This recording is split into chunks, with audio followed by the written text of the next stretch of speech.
Hello, ladies and gentlemen, girls and boys, the cool and the not. You're welcome to the Ugandan podcast. My name is Brandy Azeirwe, Communication Officer, Ministry of ICT and National Guidance. And right here on the podcast, we discuss everything that makes you a better Ugandan. And even if you're not, you get to become better from here. And also we get to host different people who are making instrumental change in the ecosystem of our development. Now that said, today, guess who we have? We have the CEO of ChargeCo, Mr. Geofrey Mutabazi. I'll call him Mr. because he's CEO, but he's a very young man, a very fine man. You're welcome, Geofrey, to the Ugandan podcast. Thank you so much, Brandy. How has it been? I mean, if we're to talk about, the actual journey, like how entrepreneurship actually is, yes, we'd need a lot of time. And that's and napkins. Yeah. I'll be like, Yeah, but that's why this episode is absolutely titled The Entrepreneurial Cycle. Yeah. Because day in, day out, we're talking about Uganda is Africa's innovation powerhouse. That was a campaign we launched as in the Ministry of ICT. And then everyone is saying because we are 60% young people as a country, people should start to innovate. At some point, we had Marcella say that people should develop apps that we can use rather than us using outsourced apps, and so much more and so much more. Yeah. But what is your take on entrepreneurship as a whole, for starters? I think entrepreneurship really starts with one thing: solving problems. Yeah. And usually, when you look at the continent and the country that we are in, there's no shortage of problems, honestly. And when you look at the Ugandan, the average Ugandan loves to complain. Yeah. But how can we get that complaining into Compliment? Yeah, like how can you get people to move from complaining to actually coming up with solutions for the problems that they're complaining about, which is what I believe entrepreneurship really is. It's really just complaining about something and thinking, you know what, I could solve this. But then it's also the other side. There's a flip side to it. Yeah. Of not really, looking at a problem, but looking at being like a visionary, I would say, and saying it would be interesting if, cars could fly. Yeah. For example. And then you set out to make cars fly. Yeah. So really imagining what the future could be and then working to make it happen. Yeah. So it's a two-sided definition, I would say. That is so true. Yeah. I think so too. And also being able to make money while you're at it. The interesting thing is if you start out for money, you're in for a surprise. Roller coaster. Yeah. You'll probably not make the money in the short run, and you'll probably get frustrated. But I think if you're in it for the thrill and the journey and, seeing something that you dreamed about coming to life,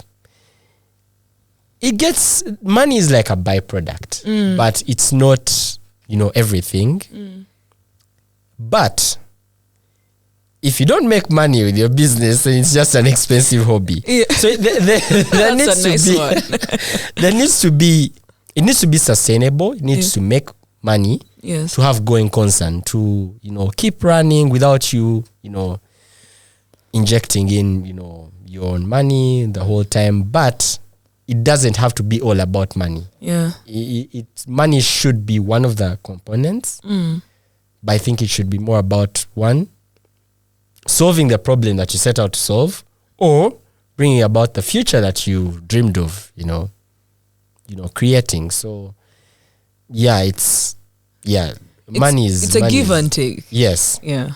So I'm seeing, I'm looking at your phone and it has like an extra awesome African gadget. Yeah. And I'm very sure that is a product of ChargeCo. Yeah. As a customer, I know. But please elaborate to our viewers and listeners. What does ChargeCo do? So ChargeCo, when we set out, I had this, fascination with problem solving, and really a fascination with development. Like I wanted to see what are those things that can be, I would say, done that could create a better future or could develop, Africa without necessarily solving every problem, because there's so many problems. True. But you can't solve everything. But what are those problems that you could solve that could have like a knock-on effect on many other things? And when I looked at like all the problems, one of the things was I realized that energy is like one of those things that needs to be solved before anything else, because the whole world runs on energy. True. However, energy is a very big industry. Like you can't really exhaust the energy industry. You can't solve like all the energy problems. But you can solve, I would say, the most important ones. Which are? And for me, in my view, it was the world, or Africa in general, was increasingly mobile. So even me as a person by then, I was using my phone a lot. And this was like 2018. And on the other side, I realized that besides the phone use, I had a lot of mobile gadgets like that I was moving around with. You have a laptop, you have, all these things that you move around with that need to be powered, but you're still slaved, you're still a slave to, the plugs socket, and the sockets. The extension. So I started, thinking about, okay, how do I create something that solves the problem of charging phones and other devices, but then also creates independence in terms of gadget use or, mobile phone use and, in terms of your digital life and how we consume energy. Yeah. So I looked at portability of energy solutions and, access to that energy. But then still, in the long run, what's the one thing that still needs to be powered that's not, that's not the phone or, the laptop or any other equipment? It's things like, electric vehicles. So by then, I thought of actually, of course, we're thinking of putting charging stations for phones. And I thought, logical step, charging stations for electric vehicles. Yeah. I was in for a surprise. Because when you're an entrepreneur, you think that I will build it and then they'll come. Yeah. Like I'll put this somewhere. And there'll be some billionaire out there who'll see it and be like, I want. And also like on the other side, like I had the view that if I put charging stations for electric vehicles in, in the city or around the country, people will start buying electric vehicles and putting them. Because they know I can charge from here, so why not buy this car? Yeah. I was in for a surprise because the industry wasn't mature enough to actually start, putting many electric vehicles on the road. So even now, more than 5 years later, we're still like petrol, diesel. Yeah, still flirting with, with the idea of electric vehicles. Yeah. So, but in general, what ChargeCo is, it's an energy company. Yes. That's basically owning and operating battery-powered devices more convenient and portable and affordable. Yeah. While also, building the foundation for energy access, particularly in the mobility space. So some of the things we're doing, we do portable battery packs for mobile phones. Yes. Portable battery packs for larger appliances like laptops, field equipment and all that. Oh, are you saying I can buy a bag and in that bag I can charge my laptop as I carry my bag my laptop in the bag? So right now we've started with, for example, for the portable storage for portable energy access, particularly for field teams. We started with phone charging, so we are developing a solar backpack to enable people like charge their devices, look at like field agents, community health workers. When you're out of town and you don't have all that access, it comes in handy. Yes. So it's basically a solar backpack direct from the sun into your phone. And the reason why we developed that is because the alternative was like a large battery, like a large power bank that you need to charge. Yes. But then you're moving in the sun the whole time, and the sun could definitely power your device, but you need like a portable solution to be able to power that. Yeah. So we've done portable battery packs for phones like this one. We've done portable battery packs for, home storage. So power's gone off, you're working from home, you need to keep in most cases, the things you need to power are your phone, your laptop, and your router. And your router, yes. In principle, when power goes off, you usually run to the nearest cafe, continue your work, and tap their Wi-Fi, buy a soda or juice or something. Or you go to your neighbor's house for a generator. Yes. But we realize that power rarely goes for like so many hours. Usually, if it does go for multiple hours, they will announce. Yeah, they will announce before and say there's a planned shutdown on this day and this day. True. It's usually 2-3 hours of downtime. Yeah. So we designed a battery pack that can enable you charge your devices and run them for like a full work day. So that's really phone, storage, and this is like a very portable battery pack. The last part of the puzzle, or the last piece of the puzzle, is the electric mobility side, which is what we are increasingly focusing more on. The first 2-3 years were really for building the phone charging business. I feel like we've figured it out to some extent. We are currently perfecting the energy storage side of things, which I feel like we're almost there. But the next challenge, of course, is the electric mobility, where we're building electric bicycles to enable, all these small shops, small retailers to deliver to their customers. If you look at depots and, all these wholesalers, they transport a lot of their goods using bicycles. Yeah. And bicycles are, very difficult to use if you're looking at it from a productivity point of view. Yeah. I agree. Which brings me, so I follow you on your socials, right? And I think on the weekends you ride a bicycle and it's able to show you your route map and Is it the ChargeCo bicycle that you're using? So it depends. When I'm feeling sporty, I use the normal bicycle. Yes. If I'm not, I use the electric one. Yeah. But it's a smart bicycle, so you can say, okay, I want to ride normally, and like take off all the pedal assist.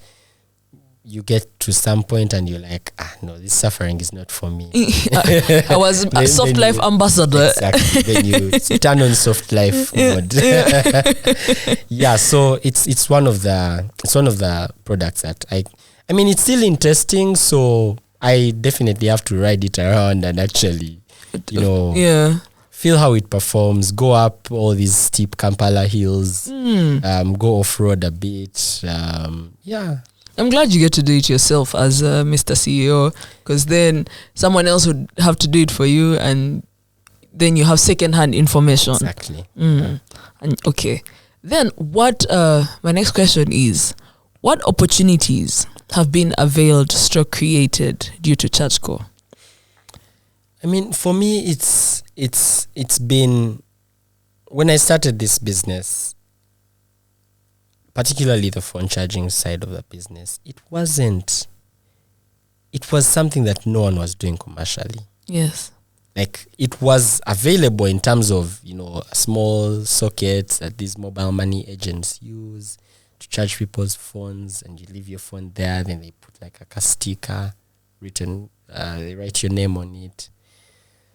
And when we commercialized it or made it like smarter, it was still very foreign. But, and I'll give you an example. When we started, we were charging phones at events and in bars. You'd get to an event or a bar and you charge, give or take, about 40 phones. Yes. Because your rack had like 10. Yeah, thereabout. And what really fascinated me is that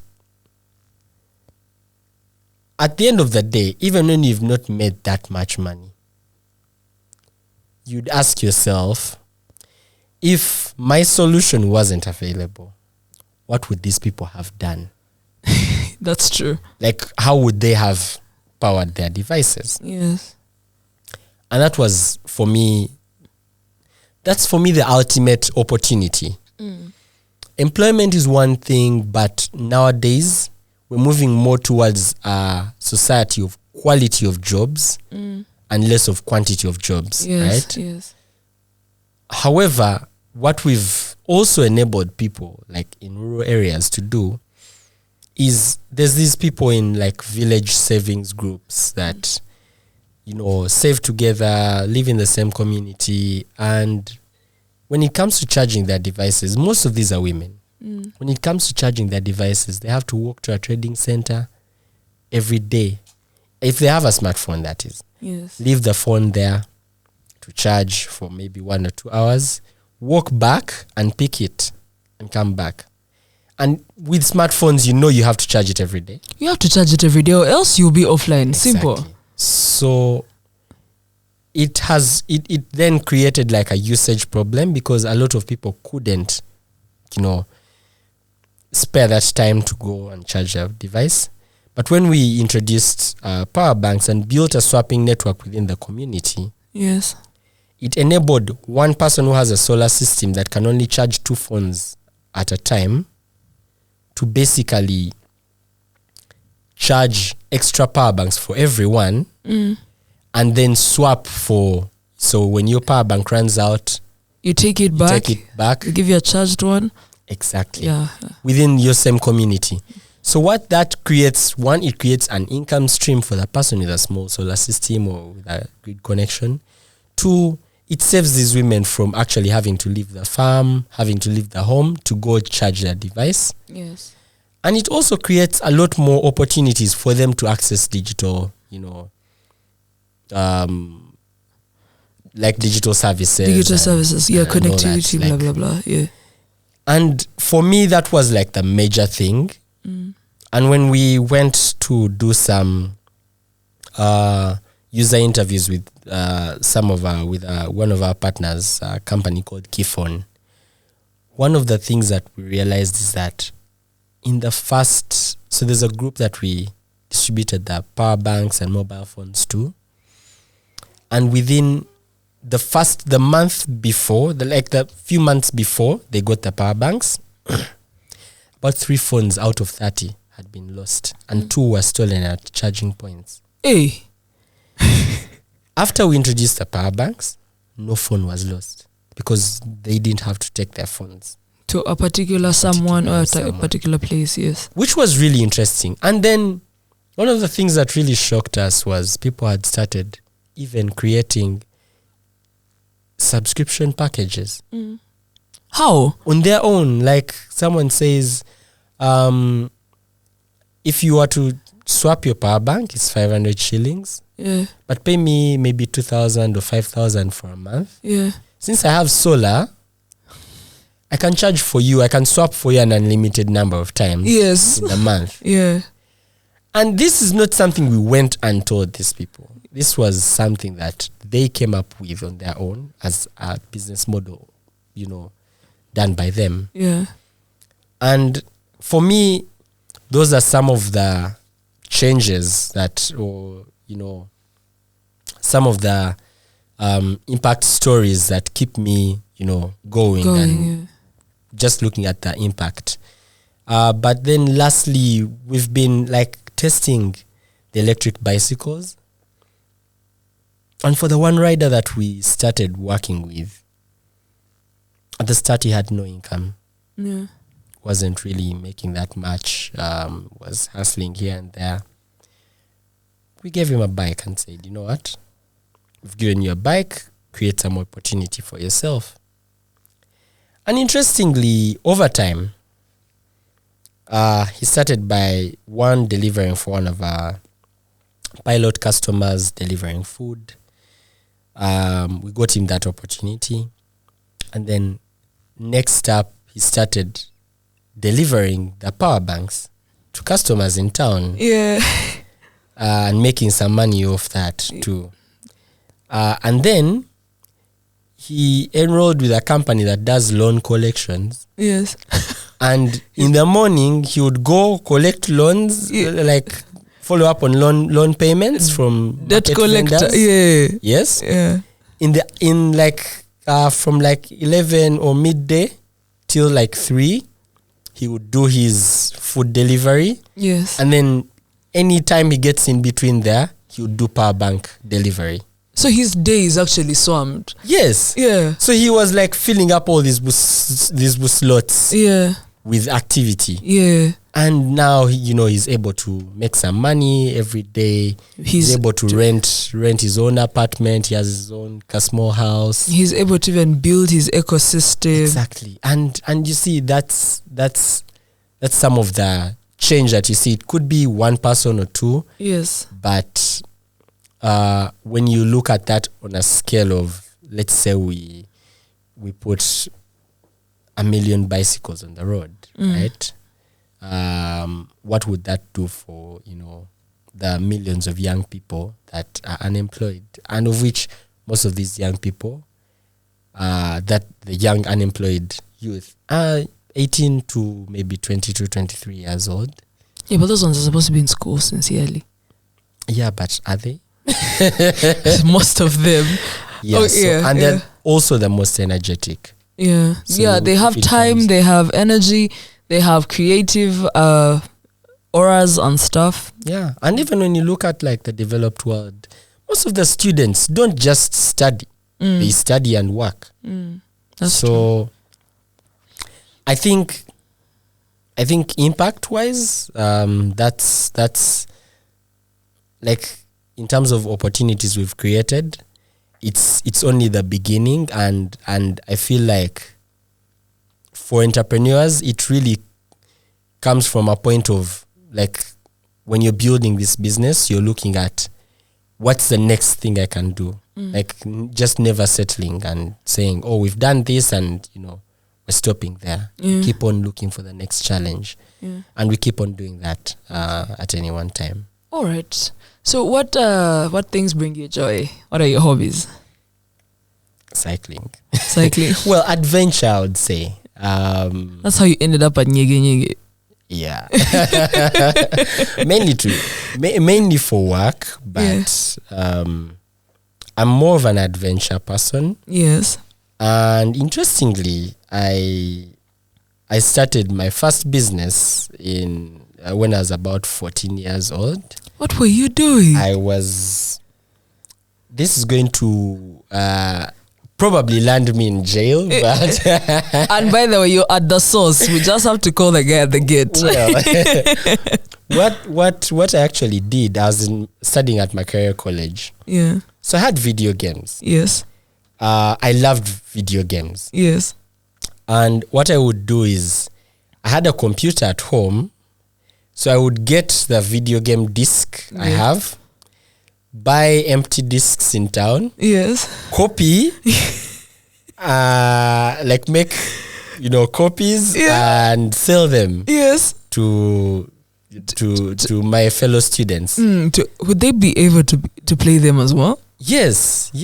Oh but that's piracy. Yeah, but I was underage, so I don't think I can go to jail. Yeah.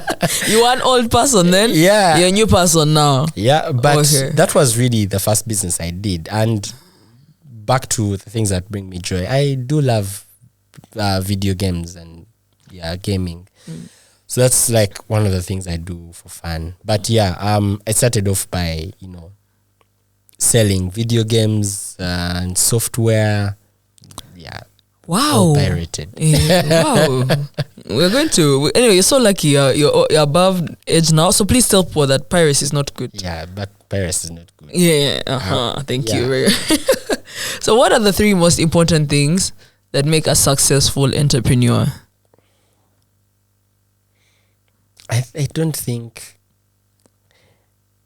I think one, you have to have a vision. Like you have to have a vision of what you want to do and how you want to do it. Yeah. 2, you really need to be able to organize resources. Like usually, that's like the hard part. the ones you have, you plan for them and make sure they do what they're supposed to do, and also find more. And you find more. The hard part is always that resource organization, because you need labor, you need capital, you need equipment, you need so many things. But then the third thing is really you need to evolve as an entrepreneur. Yeah. A lot of people start a business and stay where they are for ages. Yeah. And that's there's that it's not even a joke anymore, where someone says someone has been a startup, like I've been in the business for 10 years and I'm a startup. I mean, how does that happen? I think being like a startup is not bad. Yeah. But doing the same thing over and over the same way, is the terrible part. You could be a startup for even 20 years or 30 years, because it takes so long for you to figure out a scalable business model at times. Okay. For some businesses, it's faster, and for some, it's definitely much slower. Okay. So I would believe that evolution of an entrepreneur, from like you started with charging stations, then you moved to like power banks, then you moved to like power bank sharing or swapping within communities, then you're building all these other things on top. Usually, if you figure out one thing and stay there, it will be very difficult for you to grow. If you figure out one thing and say, okay, on to the next one, never settling really for like, what you figured out. Okay. Is like the most important thing. I think besides all the other 2, that is where a lot of entrepreneurs go wrong. They stay on one thing and flog that horse. Selling matchboxes for 50 years. No advancement. Okay. Yeah. Which is okay. No, which is not okay, but all will be well. And you've talked about all the good things that have happened ever since you started ChurchCo. What challenges have you faced in between? Like 3 major ones. Man.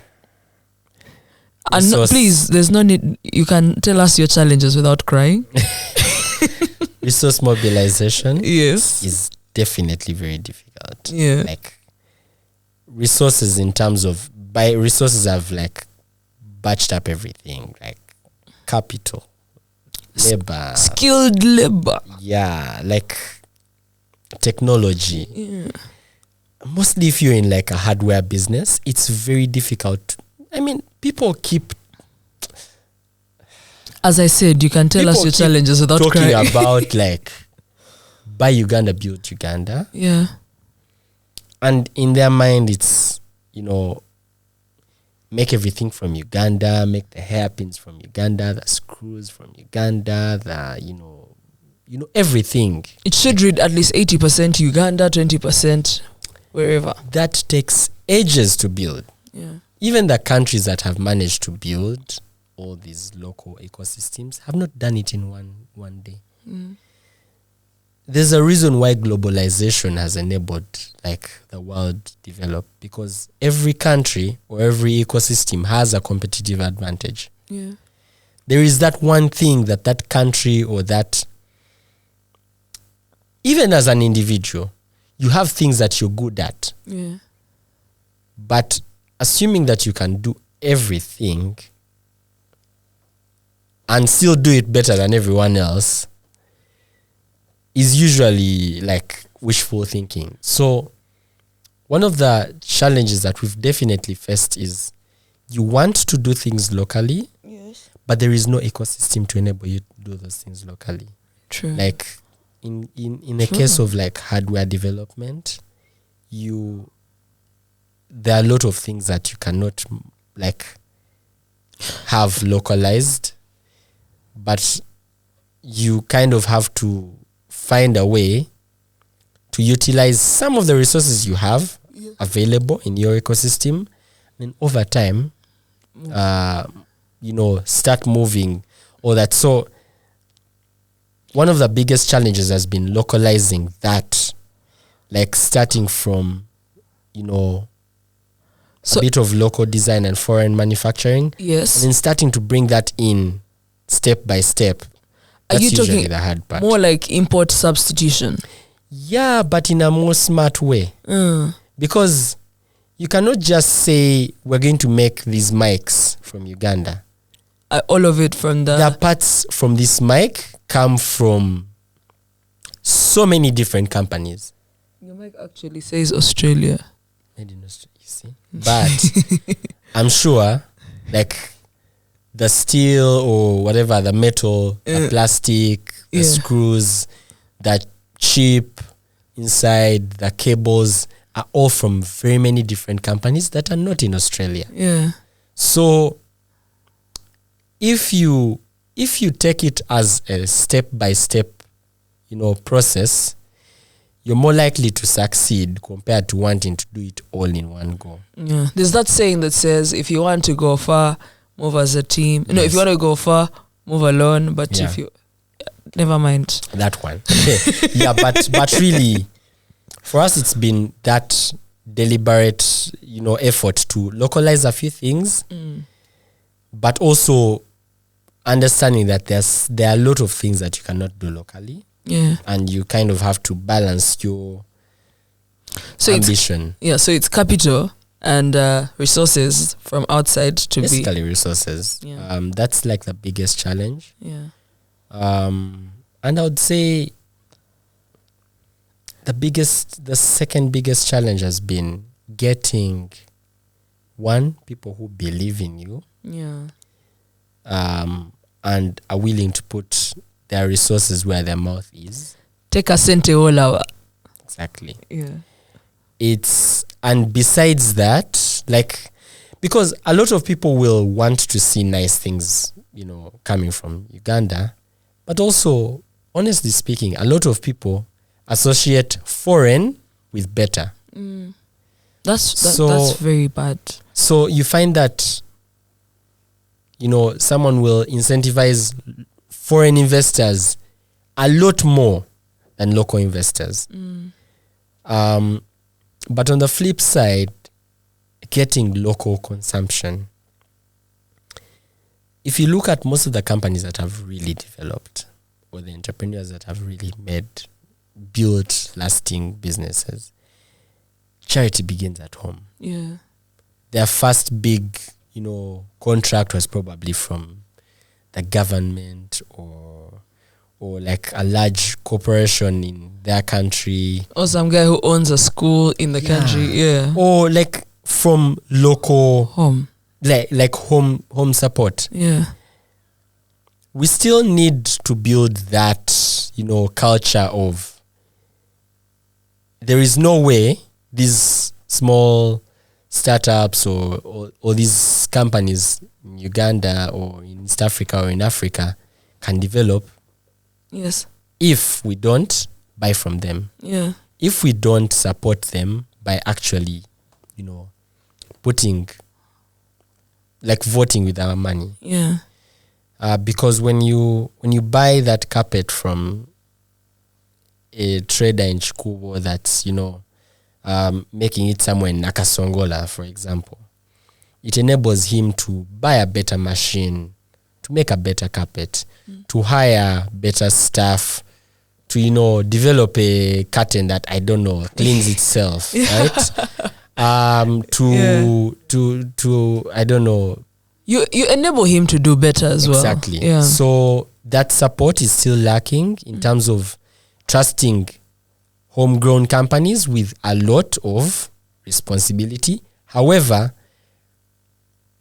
there are also people who have been trusted with that responsibility and then, run away or Yes. not even delivered. yes, Yeah. that we don't have to, discount that. That Yeah. definitely happens. Yeah. But it's like when you're growing up in a household, the children that are given money for, pocket money and they waste it and, they come back crying, oh, I don't have money, I'm starving at school. And then you lecture them and tell them you have to be very... you have to plan. Yeah, you have to plan.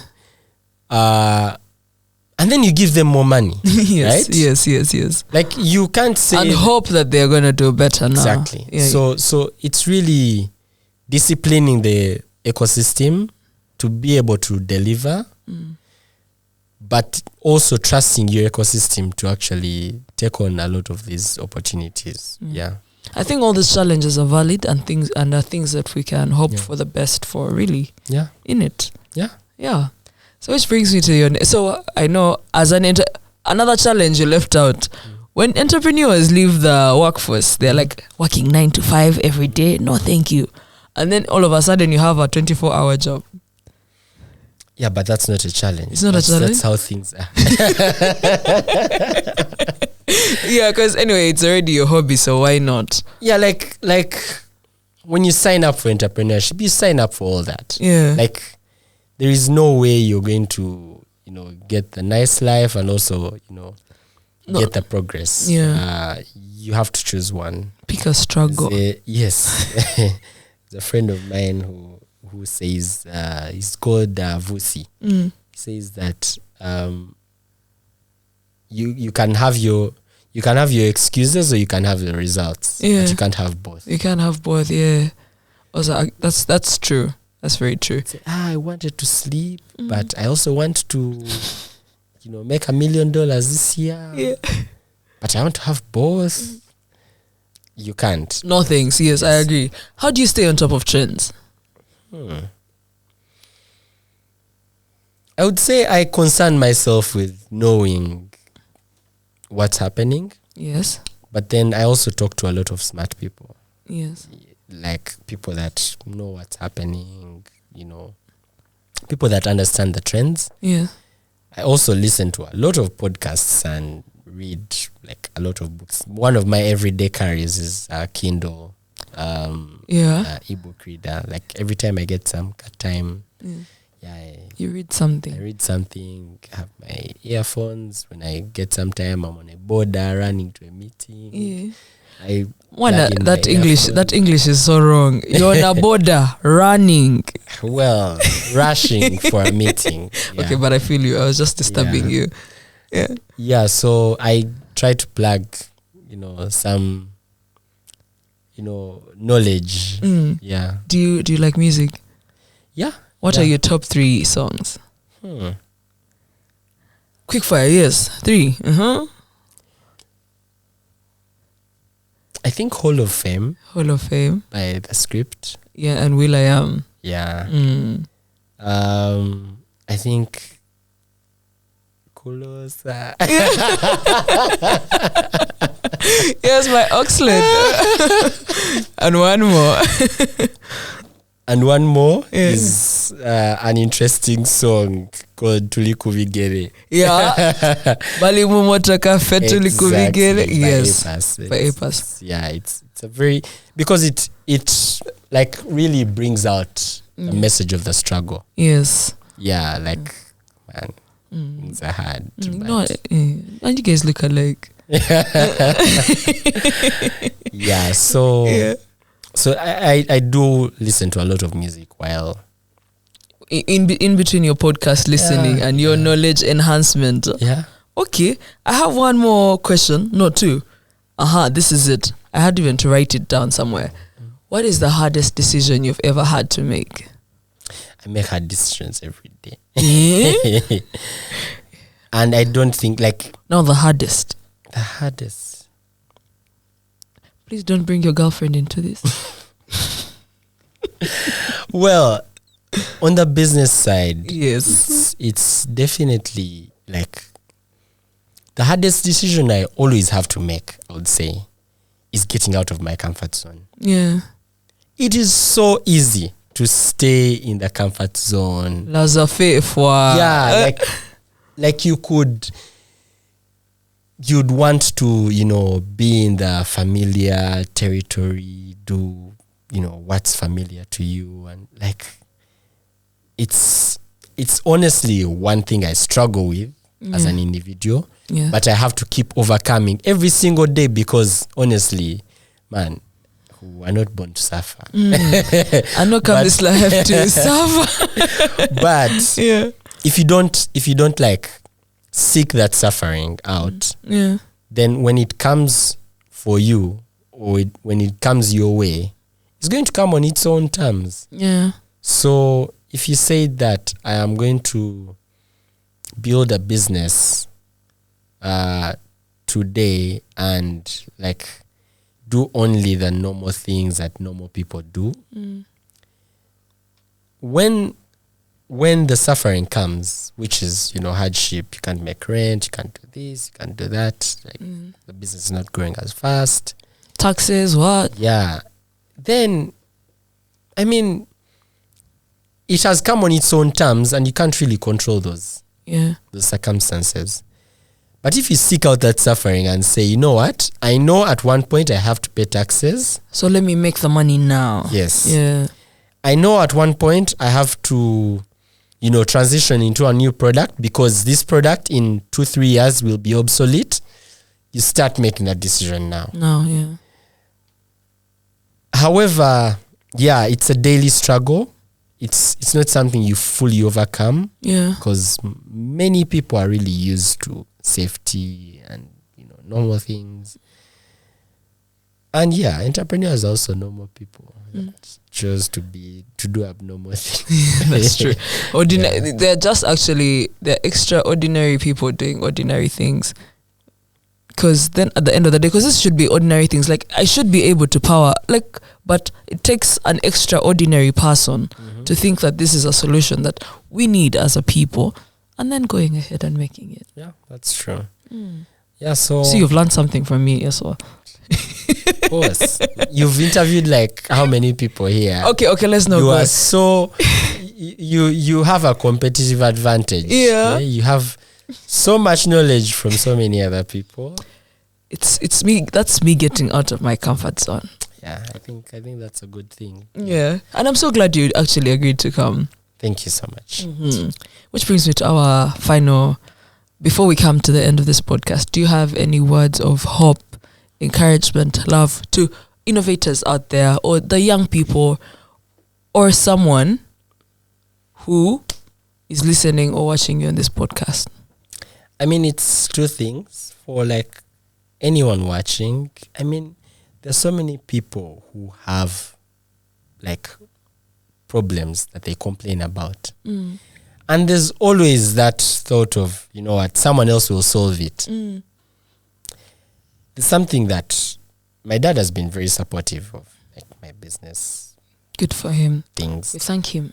But at one point, he asked me something that I don't know if he was just frustrated, but he asked me, these ideas that you have, or this idea that you have, do you think you're the most special person that like no one else has thought about this idea? Yeah. And you're the only person like uniquely suited to actually take this on. And in most cases, it takes the guts to say yes. Yeah. Because a lot of people think about things, and then when someone launches it, they say, do you know, I had that idea before Mark Zuckerberg. I had the idea of Facebook. But I was just waiting. Like I meet so many people who tell me, when I was like in high school or when I was in university, I started a business like yours. And I'm like, okay. Then what happened? They'll not even say they started a business. I'll say I had this idea. Yeah. He'll even ask his friend, we discussed this thing like 5 years ago and never went anywhere. Yes. So there's always that thing of like the next man will do it, like someone else will do it, which is a very terrible way of looking at things. Like, why not you? Why not you?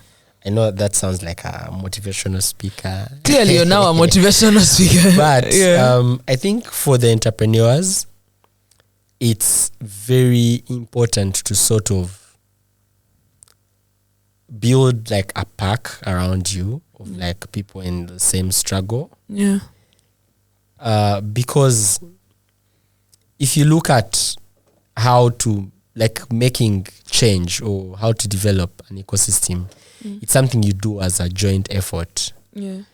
And I think this is really something that goes out to like all the entrepreneurs to kind of uplift each other, work together, and like share resources, share your struggles. Someone else could have gone through the same thing and maybe they have a solution to that. I think I've got so much advice and so much help from fellow entrepreneurs, and I have from, business coaches and, entrepreneur support organizations and all these, incubators. In most cases, you get better advice from your comrades in the struggle because they know exactly what you're going through. Yeah. They've been there. Yeah. They have overcome it. Yeah. They have found people who have, it's true. So that's I think like the most important thing, like building like a community around you as an entrepreneur to sort of share knowledge and, tap into each other's energy. Yeah. Okay. Meanwhile, I want to take you to your first word of encouragement where your dad asks you. Reminded me of, and again, another meme I saw on the internet. Exactly. Like it was exactly that. Yeah. Like, and what did you answer? Interestingly, I thought about it for a while. Yeah. Because at times you find a lot of entrepreneurs that come up with an idea and I think it's the next best thing after sliced bread or something. Like sliced bread was such an innovation. Like someone will be so consumed by the idea. There's a saying that at times we have ideas, but it takes a lot to realize that at times the idea has us. like someone will not listen to reason at all and just say this thing will work. You need that at one point. Yeah. But you also need to realize that some people have done the same thing before. Like there's some things that you'll think about and not even Google. And you'll think this is the best idea I've ever come up with. Chiwede. It's done. Yeah. Right? Yeah. And then you realize that someone has done the same exact thing before. And instead of you going to reinvent the wheel, it's better to, build on top of what they've done. Yeah. So it's a two-sided thing. You kind of have to believe in yourself, but also be humble and like know that some things have been done before. Don't try to reinvent the wheel. Yeah. Like in most cases, you end up with a very expensive solution which has so many duplicates or so many other people that have been doing it before. And then you have no market and then you're just frustrated and sad. Exactly. Yeah. So it's very important to also be grounded to some extent. I would say, grounded in reality. Yeah. Geoffrey, actually, you've reminded me of something. So, when you see how you have ChargeCo, it's probably worth a particular amount of money to you. Then all of a sudden you meet someone who's willing to give you that money now. And then if they upscale it and then they're making 3 times what you thought you'd make. How do things like this happen? There are no legal teams for entrepreneurs. What happened? What goes wrong in between? I would say if someone came and wanted to give me a particular amount of money to buy ChargeCo now, like an amount of money that I think makes sense. Yes.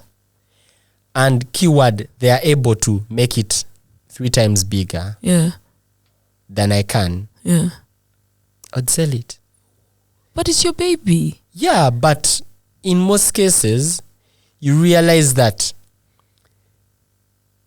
there's how many other problems could you solve? So as an entrepreneur, you're not going to be like a one-trick pony. Like someone, you don't get one idea and think that is it. Yeah.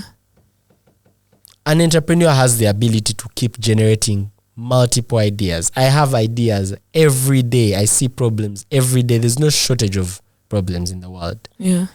But also,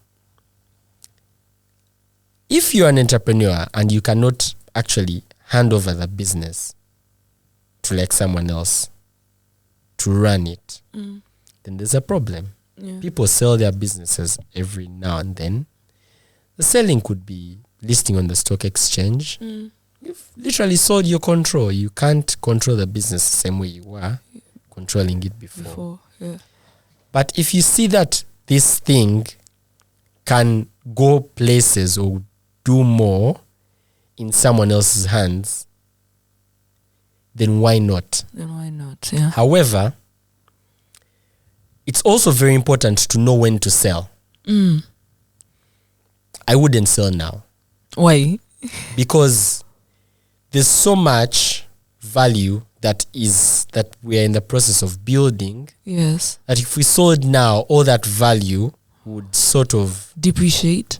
Yeah, or not be really realized. Yeah.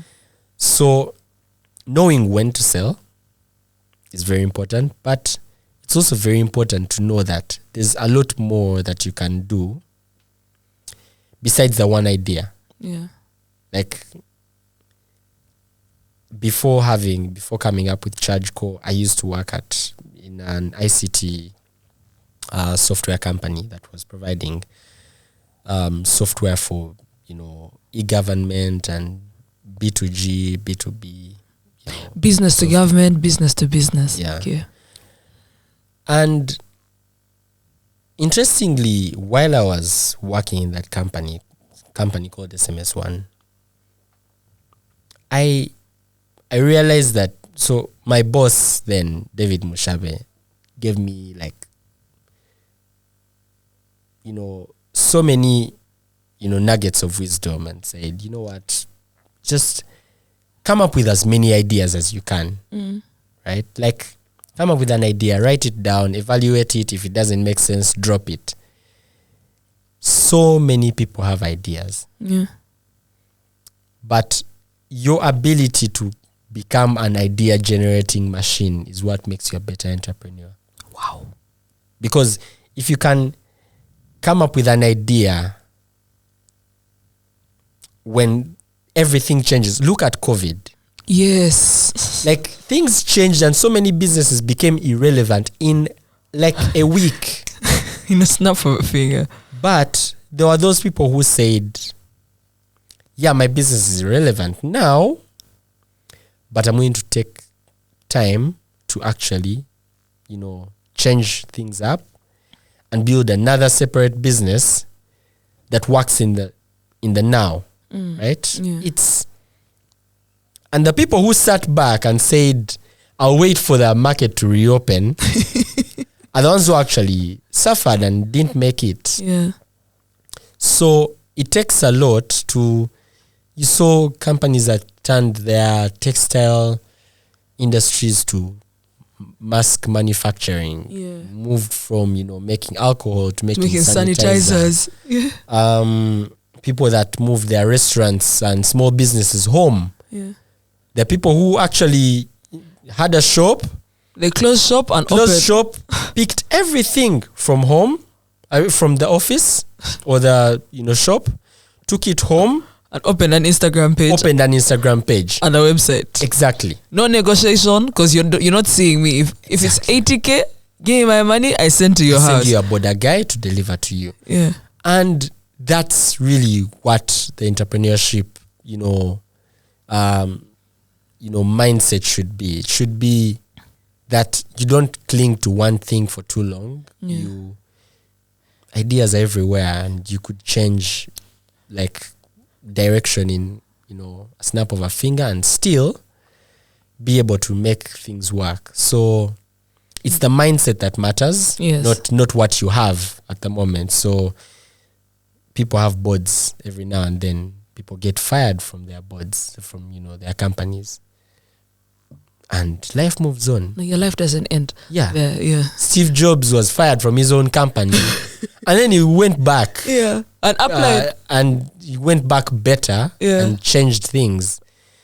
But it really comes from that DNA of an entrepreneur, to not be able to hold on to one thing and think it's the end of life. The end of life. Yeah. But also to be able to evolve and keep on coming up with new ideas every time. Yes. Yeah. One more, just the last one. Mm-hmm. How can the government of Uganda support the entrepreneurs?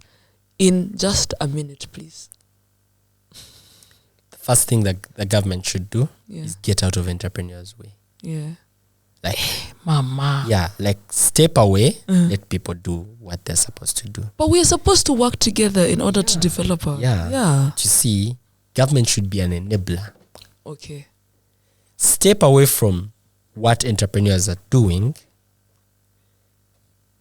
There is no reason for government to be building e-government software for the government, for itself, when there's so many entrepreneurs or software companies that are doing that, right? Okay. There is no reason for, government to be building consumer products, right? When it could create an enabling environment. Focus on creating the environment. Okay. The entrepreneurship, we'll sort ourselves. Mm-hmm. Just ensure that there is access to capital, access to labor, access to all the factors of production, and just let guys do what they're supposed to do. And honestly, whenever government tries to help, it usually just messes up things, right? It steps in and just creates a lot of confusion. Yeah. But let people develop, work with them in an observatory manner. Yeah. And when you see where you can guide them, do guide them. But I think that's what government has been doing. But you see, tax holidays. They overdo it. Yeah, when you step into... So guidance should be more of step in once every 6 months and whisper to the person, maybe you could try this.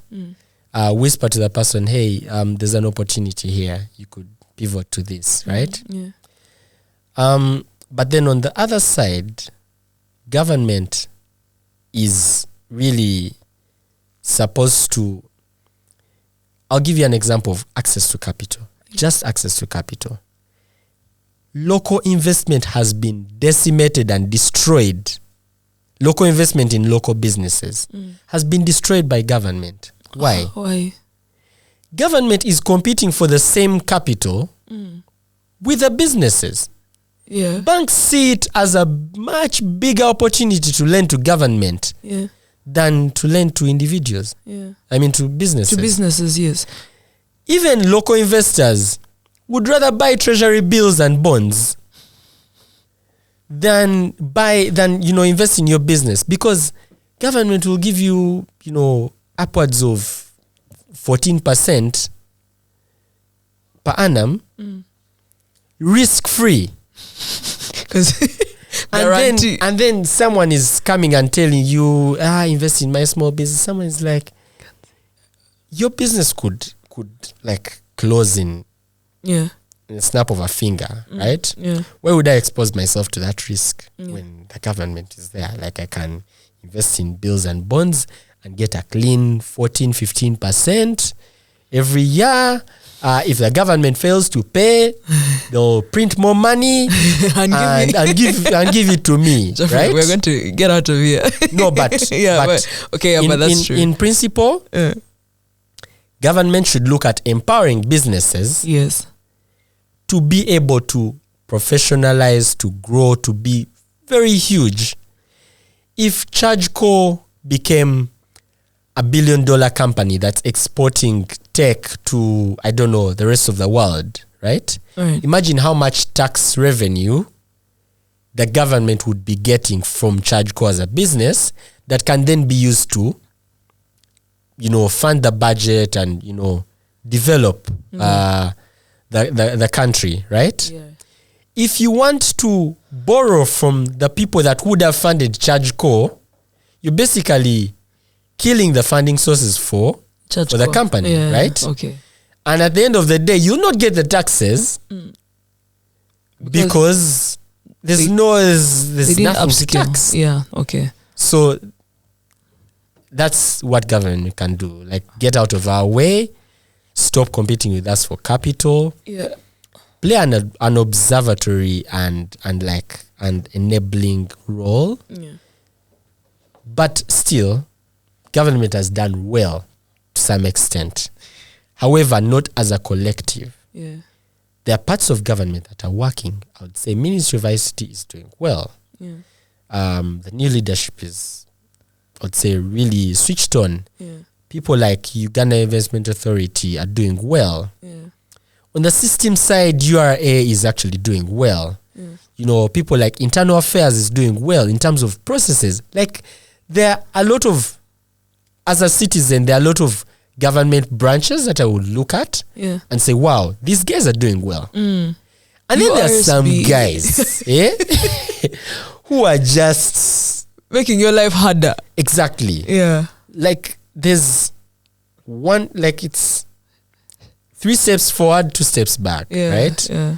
So if the government as a collective is not working and is not talking to each other, then that defeats even the good efforts that the government agencies that are doing well are doing. So it's supposed to be balanced in a way. But that's what government can do. Wow, thank you very much. That was 1.5 minutes for sure. Yeah, but I think you have raised very good and crucial points. And thank you for acknowledging the people that are doing well. And we shall do better. There's always room to do better, as you said. This has been a mouthful of a conversation, and I've enjoyed every bit of it. But now we have to go. So please share your socials. Sure. What are your socials? So ChargeCo on all social media platforms, Geofrey Mutabazi on all social media platforms. That's it. Yeah. Instagram, Facebook, Twitter. Yeah. Twitter. Yes, and I've been your host, Brandy Valentine Azeirwe, at Valentine Brandy on Twitter, and then at Brandy Cool on Instagram and other platforms. And we are here and powered by Ministry of ICT and National Guidance, bringing you this podcast. And please catch them on at MOICT_UG. And we have said all these things for God and our country. Bye.